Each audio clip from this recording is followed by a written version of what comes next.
बंदों सत्य कबीर के चरण कमल सिर नाय। जाग ज्ञान दिन कर निकर भ्रमतम देत न साय। आदिदेव सतगुरु नमो प्रेम भक्ति उधार। दीन जानि संशय हरो सत्य लखा बहु सारे। इस आयोजन में उपस्थित पूज्य श्री आचार्य साहब जी, वंदनीय संत समाज, धर्म परमार्थ प्रेमी भक्त सज्जन श्रोतागण, भक्ति और शक्ति की स्रोत श्रद्धामयी माता एवं बहनें,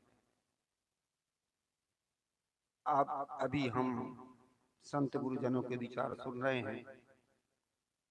हम बड़े सौभाग्यशाली। 3 प्रकार के भाग होते हैं: सौभाग्य, दुर्भाग्य और अभाग्य। सौभाग्य कहते पहले हमने अच्छा किया था, भक्ति ज्ञान धर्म सदाचार के संस्कार को एकत्र किया था और इसी से ये सौभाग्य से मानव शरीर मिला। ये सौभाग्य कहते बड़े भाग मानुष तन पावा, संचित कर्म उदय जब हुई और मानुष जन्म पावे तब सोई। तो ये हमारे पूर्व के पूरे भक्ति ज्ञान सत्संग के शुभ संस्कार से स्वभाव से हमें मानव शरीर मिले, सौभाग्य है। अच्छा परिवार मिला, सौभाग्य है।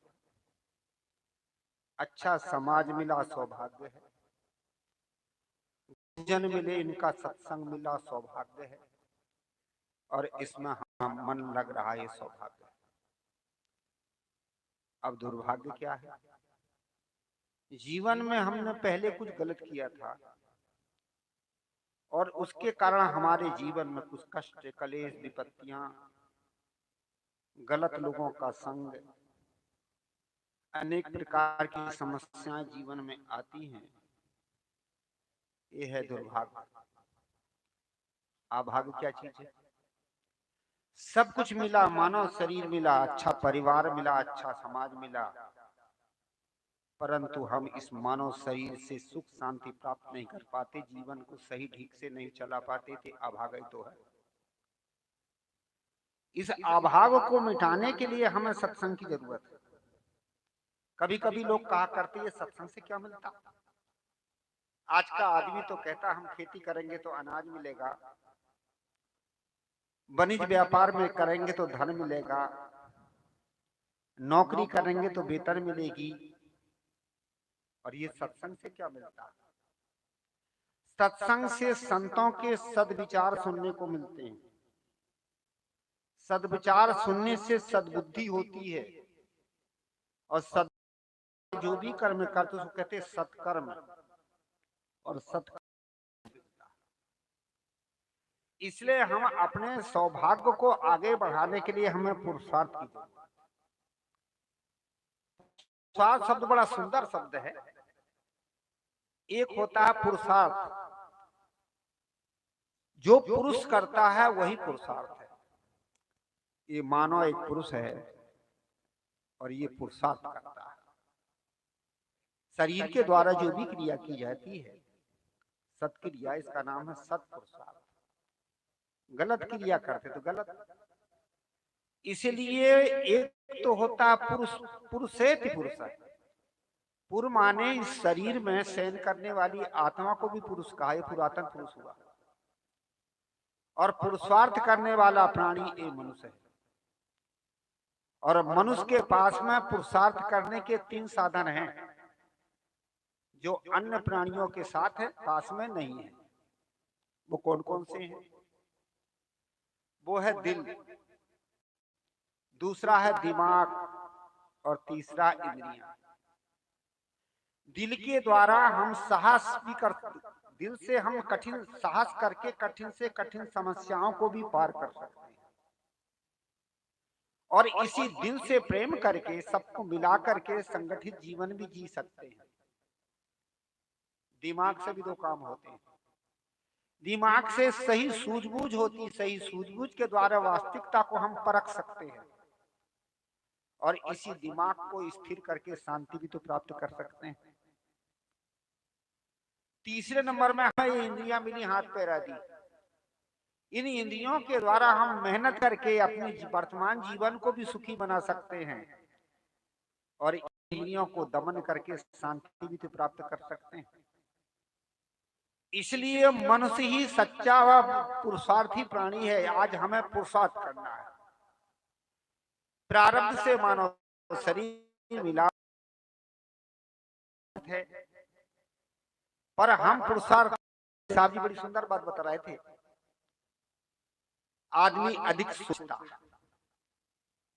सोच और विचार ये तीन बड़ी सुंदर चीजें हैं।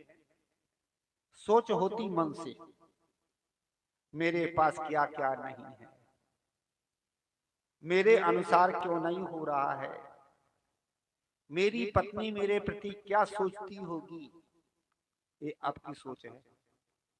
और जितना सोच करोगे उतने दुखी होगे।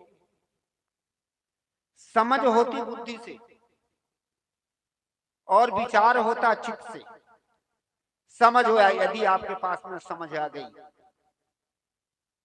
निश्चयता आ गई कि सब अपने तो हैं, कौन अपना, कौन हमें क्या कहेगा। यदि आपके पास समझ है तब तो ठीक है, और समझ नहीं है तो बिना समझ के ही आदमी जीवन में दुख में पड़ता है। इसलिए सदगुरु कबीर की एक साखी को मैं लेकर के कुछ चर्चा रखूं।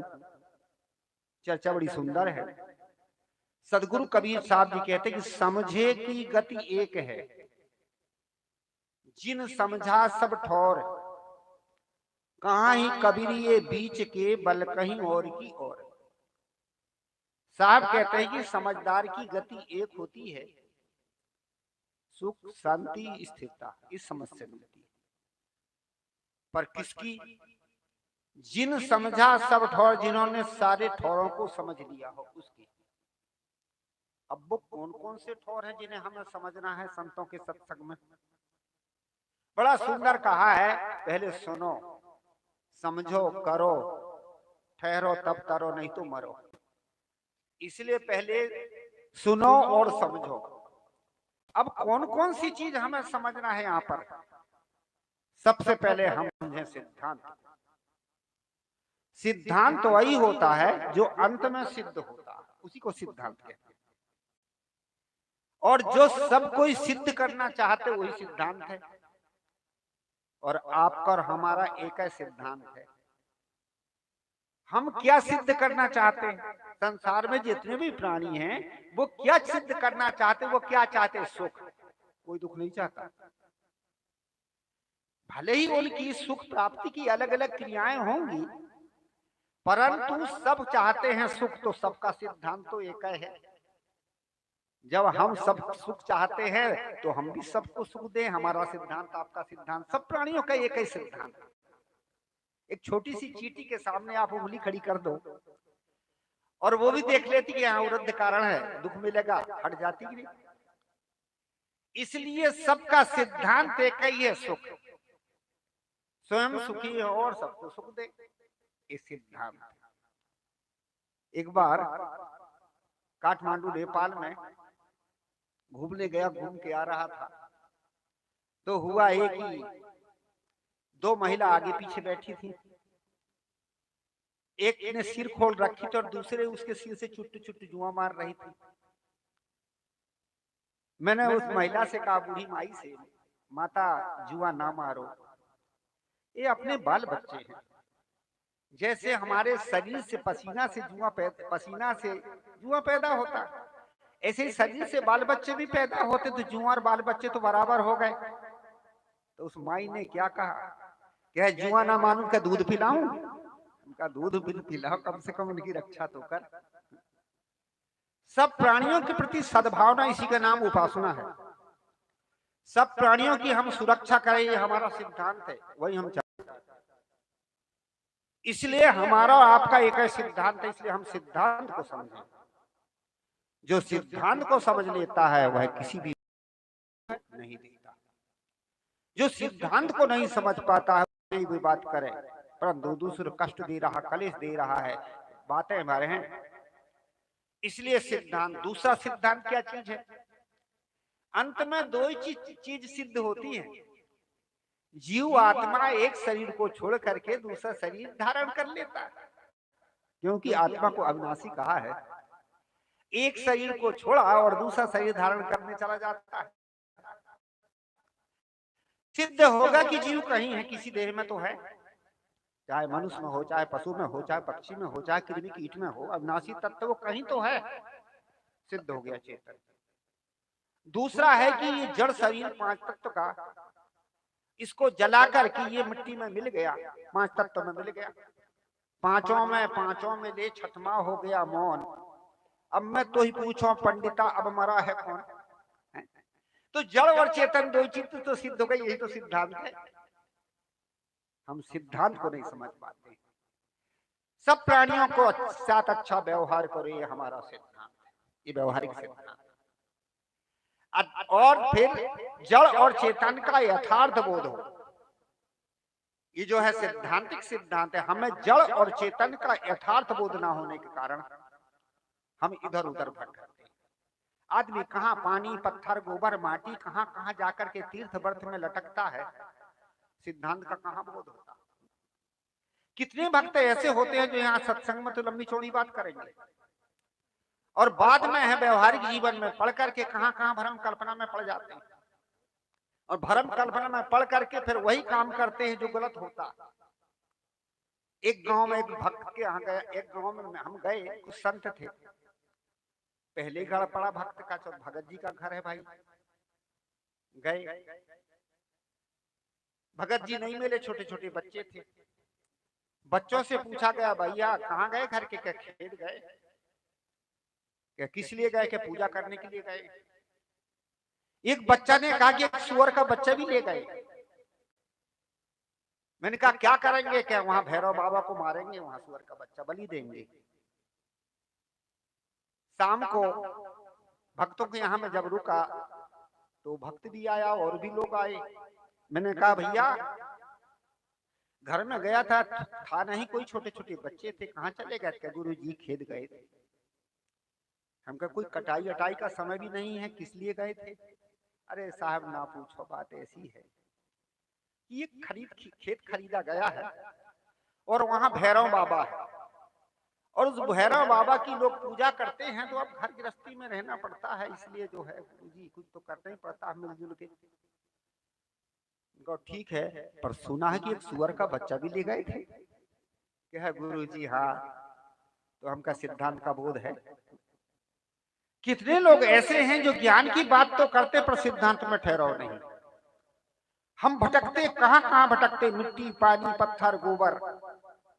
हम सैद्धांतिक तो बने हैं पर यथार्थ सत्य का बोध ना होने के कारण आदमी भटकता है। कहा जाता है कि सिद्धांत से सत्य का बोध होता है। आज तीर्थ है, व्रत है, जप है, तप है, उपवास, नाना प्रकार की कल्पना में ये जीव पड़ा है। क्यों पड़ा है? सिद्धांत का बोध नहीं है। ये जिसका सिद्धांत का बोध होता वह कभी भ्रम में नहीं पड़ता। दूसरा और बताऊं, ये दुनिया में अनेक प्रकार की मान्यताएं हमने मान के रखा है, भूत प्रेत तंत्र मंत्र जंत्र। विवेक करके देखिए, वही सूत्र फिर मैं लाऊं। जीव आत्मा एक शरीर को छोड़ करके दूसरा शरीर बना लिया, शरीर को जला दिया, गाड़ दिया। अब कौन चीज भूत प्रेत बन गई? कौन चीज बनी भूत प्रेत? विवेक करके देखो। इसलिए क्या चीज है? भूत प्रेत नाम की अलग से कोई चीज ही नहीं है। ये जो मत है ये पौराणिक मत है। पौराणिक मत कहता है कि जिसकी अकाल मृत्यु होती वो प्रेत योनि में जाता, वो मर करके प्रेत होता है। अब अकाल मृत्यु कौन कौन सी, जरा सुनिए। सबसे पहले अकाल मृत्यु है आत्महत्या करके मर गया हो, सुसाइड करके, अकाल मृत्यु। दूसरी अकाल मृत्यु होती है एक्सीडेंट आदि, आगे पानी में जल के मर गया हो। तीसरी अकाल मृत्यु मानी जाती कि बालकपन में मर गया, जवानी में मरा, बूढ़ा में नहीं मरा। ये तीन प्रकार की अकाल मृत्यु पौराणिक मत मानता है। अब हम इस पर विवेक करते हैं इस चीज को। अकाल नाम की कोई मृत्यु ही नहीं है। जितने कर्म संस्कार लेकर के जीवात्मा शरीर बनाता है, कर्म भोग पूर्ण होने पर ही शरीर छूटता, बीच में शरीर ही छूटता, शरीर ही नहीं छूटता। तो अकाल नाम की कोई मृत्यु नहीं, तो भूत प्रेत नाम की कोई योनि नहीं। विवेक करके देखिए, सिद्धांत को समझ लेके हमें विवेक करने की जरूरत है। बड़ा सुंदर कहा कि बिना विवेक सकल जग भर में माया जग भरमाया। इसलिए हम विवेक करें, भूत प्रेत नाम की कोई चीज ही नहीं है। एक रेलगाड़ी दिल्ली से बंबई जाती है, और उस रेलगाड़ी में सब कोई क्या बंबई वाले ही बैठेंगे क्या? अरे बीच बीच में जो जो स्टेशन आएगा वहां वाले भी तो बैठेंगे, और जहां जहां जिसकी स्टेशन हो गई वहीं वहीं तो वो उतरेगा। इसी प्रकार से जरूर है सब बूढ़े होके मरे। किसी ने बच्चे के संस्कार लेके आया तो माता के गर्भ में ही चला जाता। कोई कोई थोड़ा बड़ा होता, उतना ही संस्कार लेकर आया, उतना में चला जाता है। कोई जवानी में चला जाता, कोई बूढ़े होके चला जाता। इसलिए अकाल नाम की कोई मृत्यु नहीं, तो प्रेत नाम की कोई योनि नहीं। सदगुरु कबीर यानी महापुरुषों ने बड़ी सुंदर बात कहा। क्या कहा है? रामायण में बड़ा सुंदर लिखी, आकर 4,84,000 योनि भरमति ये जीव अविनाशी। जीव चारों खानी में जाता है। सदगुरु कबीर भी यही कहते हैं कि 1,84 जीव जंतु में भटक भटक दुख पाओ, और कहाँ ही कबीर जो राम ही जाने सो मोहनी के भाव। इससे सिद्ध हो गई 4 ही खानी है, मनुष्य, पशु, अंडज और उस्मत। ये भूत खानी क्या है? आपकी कल्पना है।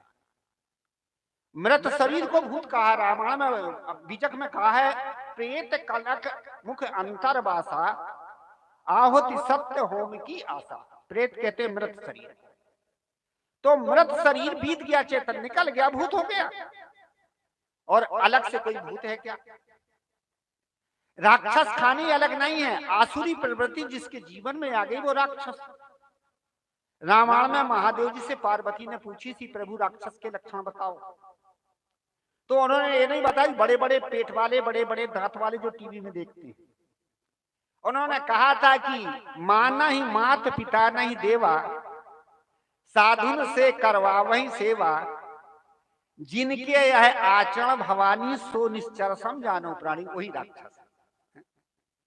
इसे ना भूत खानी है, ना प्रेत योनि है, 4 ही खानी है। केवल हमारी कल्पना है और हमारे पास सिद्धांत का बोध नहीं है, इसलिए बड़े बड़े लोग भी भटकते हैं। जिसको सिद्धांत का बोध होता वो भी तो भूत प्रेत के चक्कर में नहीं पड़ता। एक मेरे से कह रहा था, गुरु जी आप देवी देवता मानते कि नहीं? भैया क्यों नहीं मानेंगे? माता पिता गुरुजन हमारे पूज्य जो हमें समाज में कुछ देते हैं वो हमारे देवता हैं। कहे नहीं, वे शरीर में आने वाले देवता। जब आदमी के शरीर में भी देवता आते हैं तो भविष्यवाणी बोलने लगता है आदमी। उन देवताओं को आप मानते हो कि नहीं मानते? उनको तो यदि उनके शरीर में देवता आता हो, भविष्यवाणी वक्ते बोलते हैं, तो देवता का वासा होता सतोगुण में। हमारे शरीर में आना चाहिए, मसखौवन के शरीर में आता। जो मांस खाते हैं, शराब पीते, वहां कहे गुरु जी ये क्या चीज? आदमी का भ्रम और भास है। आदमी के भीतर विवेक न होने के कारण, यथार्थ बोध न होने के कारण आदमी भ्रम और भास में पड़ता है, और ऐसे उसकी भावना बनती और ऐसे वो नाचता है। हमारे एक संत जी है, अभी हैं, स्वामी प्रणवानंद जी महाराज। वो यहीं पहले संत थे, अभी हरिद्वार आदि में रहते हैं, बड़े अच्छे संत हैं। वो छोटे जब थे तो उनको देवता आता था, और शरीर से वो मेरे मामा जी के लड़के थे, तो उनको देवता आता था, खूब कूदते थे, और वो बाना भी छेद लेते थे, त्रिशूल ऐसे छेद लेते हैं ना। हुआ एक ही सिंखेड़ा में एक बार ऐसे ही देवता आ रहे थे, तो मैंने उनसे कहा आप भी कूद पड़ो। कहे साहब जी अब वह नहीं होगा। तो क्यों? वो हमारे भीतर भाव था, वो ऐसा हम मानते थे, हमारी भावना थी, और भावना से भाव उमड़ता था, इसलिए शरीर थिरकता था। मन के भाव कभी शरीर में आते, इसलिए शरीर थिरकता था। अब बोध हो गया, ज्ञान हो गया, अब कुछ नहीं। उनकी बात बिल्कुल ठीक है, ये हमारी भावना है। हम भावना से भूत प्रेत देवी देवता दुनिया भर का मनाते हैं, बड़ा सुंदर कहा कि भय को भूत लहर को जाड़ो और जब देखो तब सन्मुख ठाड़ो। ये ऐसा कैसे होता है, हमको बोध नहीं है। सदगुरु कबीर कहते कि हम सिद्धांत को भी समझें, दूसरे अमान क्या समझें, सिद्धांत को समझने के साथ साथ में व्यवहार को भी समझें। सिद्धांत से सत्य का बोध होता, आदमी भटकता नहीं, और व्यवहार को समझता है तो आदमी का वर्तमान जीवन सुखी होता है। व्यवहार को कैसे समझें? हम समाज के साथ में व्यवहार करते, प्राणियों के साथ में, और जिन प्राणियों के साथ हम व्यवहार करते हमारे संपर्क में जो आता वो 4 प्रकार के कर्म सिद्धांत कहते हैं, 4 प्रकार के संस्कार से प्राणियों का आपका संबंध होता। पहला है लेने वाला, दूसरा है देने वाला, तीसरा है मोह का, और चौथा है धर्म का। ये 4 संस्कारों से प्राणियों का एक दूसरे से संबंध होता है। जो लेने वाला होता है वो कड़े स्वभाव का होगा, इसलिए उस कड़े स्वभाव का व्यवहार करेगा वो आपसे। सह लीजिए, पत्नी, लड़के, बच्चे, जो भी हमारे पड़ोसी, जो भी हमारे संस्कार हमारे सामने हमारा से संपर्क होता है, यदि वो लेने वाला होगा तो आपका उनका स्वभाव नहीं मिलेगा, तो सह लो, बस हो गया। हम सह नहीं सकते। छत्तीसगढ़ में एक बूढ़ा आ गया, क्या गुरुजी, उनका क्या बात है भाई, क्या बड़ा परेशान हो। उनका कैसे परेशान हो, कहे कि लड़का बड़ा परेशान करता है, एक है लड़का है। हम कहे तेरा लड़का है, समझा लेना भाई। क्या है गुरुजी, समझता नहीं, उनका दूसरे के द्वारा समझवा ले। क्या वो दूसरे की भी नहीं मानता तो उनका सह ले, के गुरुजी नहीं सह सकता, हमका अलग हो जा। क्या है गुरुजी, लड़का अपना कैसे अलग हो जाता, मरता। जीवन में जो भी परिस्थिति आती है उसकी सहनशीलता बनाओ। जो प्राणी आपके सामने आते, सही है ना। दूसरे नंबर का आता है कौन, देने वाला। जो देने वाला प्राणी आपके संपर्क में आएगा, पत्नी, पुत्र, पति, भाई, बंधु, जो भी आएगा, वो आपसे डरेगा, भय खाएगा, आपका आदर करेगा, झुकेगा, तो उसको संभालिए। हम संभाल नहीं पाते। क्यों नहीं संभाल पाते हैं? कमजोर को हम नीचे और गिराते हैं। इसलिए जब वो सह नहीं पाता है तो अंत में सुसाइड करके मरता। आज ये लोग जहर खा के मरते हैं, क्या क्या करके सुसाइड करके मरते हैं। क्यों मरते हैं जी? ये इसलिए मरते हैं कि उनके सामने जो साथ में रह रहे हैं उनके स्वभाव को नहीं परख पाते और उन्हें दबाते हैं, तो अंत में दूसरा रास्ता निकाल जाते हैं, वो मरते या मारते। तीसरे नंबर में कौन प्राणी आपके संपर्क में आता? मोह का, ममता वाला आता है, और आप वो चाहता नहीं और आप उसके पीछे पीछे लगते। मेरा बाबू, मेरा लड़का, मेरा ये, मेरा वो चाहता ही नहीं, क्योंकि आपकी ममता और आसक्ति है उसमें। आसक्ति के कारण उसमें फंसते। एक बूढ़ा था, दरवाजे पर रो रहा था।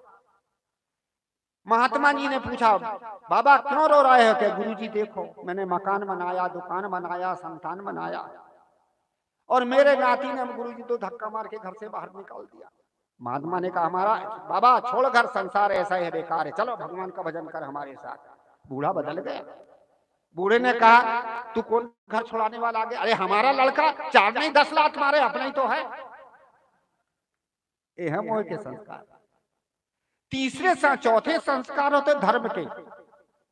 धर्म का संस्कारी जी यदि आपके घर आएगा, पत्नी बन के, पुत्र बन के, मित्र बन के, पड़ोसी बन के, वो आपको समझाएगा, संभालेगा, और आप यदि डांटोगे, फटकारोगे, टूटोगे तो आपको छोड़ेगा। ये है धर्म के संस्कार।